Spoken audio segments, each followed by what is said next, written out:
Bonjour, aujourd'hui j'ai décidé de vous montrer comment je fais mon lachiri kababole avec les moyens du bord. Alors donc c'est de la poudre de maïs que je vais mettre dans mon saladier. Voilà, poudre de maïs avec de l'eau. Normalement je fais avec une main et puis une autre.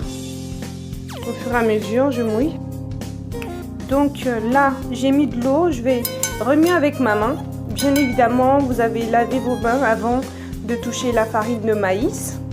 On regarde à vue d'œil si, même au niveau du toucher, vous sentez que il n'y a pas suffisamment d'eau, n'hésitez pas à rajouter. Voilà, moi j'en rajoute une bonne quantité comme ça, sans pour autant avoir une texture pâteuse. Il faut vraiment que ça reste très sablonneux.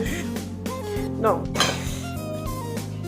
Voilà, et puis on remet encore à nouveau le tout.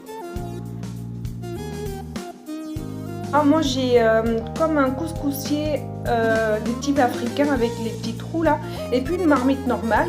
Et pour éviter que la vapeur elle s'échappe, j'ai pris de la poudre de manioc que j'ai à laquelle j'ai rajouté de l'eau pour avoir une texture pâteuse, et donc j'ai essayé de fermer les petits trous par lesquels la vapeur pourrait s'échapper. Et donc un petit torchon blanc, pas très épais, vraiment très léger. Voilà pour, et puis ensuite vous renversez votre poudre de maïs. Voilà, donc quand vous avez tout mis dans le couscoussier, vous essayez de refermer le petit torchon tout autour pour que ça conserve bien. Et vous voyez aux alentours, il y a encore des petits trous, donc qui vont permettre à la vapeur de s'échapper, et c'est ce qui va permettre au maïs de cuire tout doucement. Donc pour moi je rajoute en plus, si vous voulez, vous prenez du papier alu que vous prenez pour couvrir le couscoussier, ou sinon vous prenez un torchon, mais cette fois-ci bien épais. Un torchon bien épais, voilà, un torchon que vous savez que vous n'allez plus utiliser, comme ça, voilà. Vous couvrez bien le tout, et ensuite vous prenez le couvercle et vous refermez et laissez cuire pendant environ 20 minutes. Alors du coup je vais découvrir, on va voir déjà à quoi ça ressemble. Donc là c'est le premier round. Ne vous inquiétez pas, c'est ma fille qui pleure à côté parce qu'elle veut que je lui laisse mon téléphone. Voilà à peu près ce que ça donne. Et donc du coup on va renverser dans le saladier tout ça.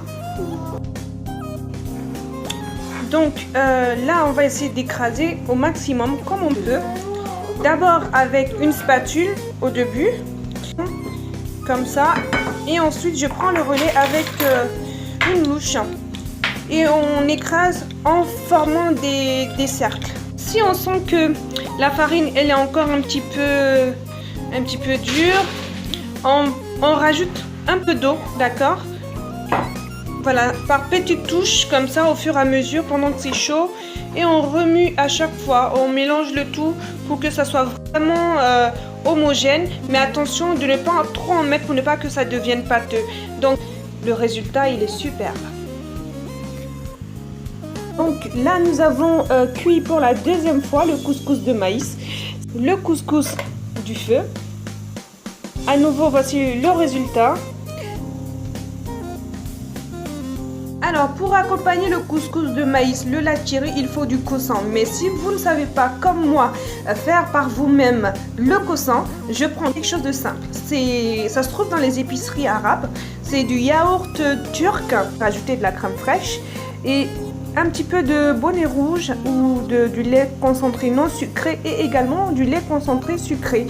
Ça va vous donner une bonne texture qui pourra accompagner à merveille votre couscous de maïs.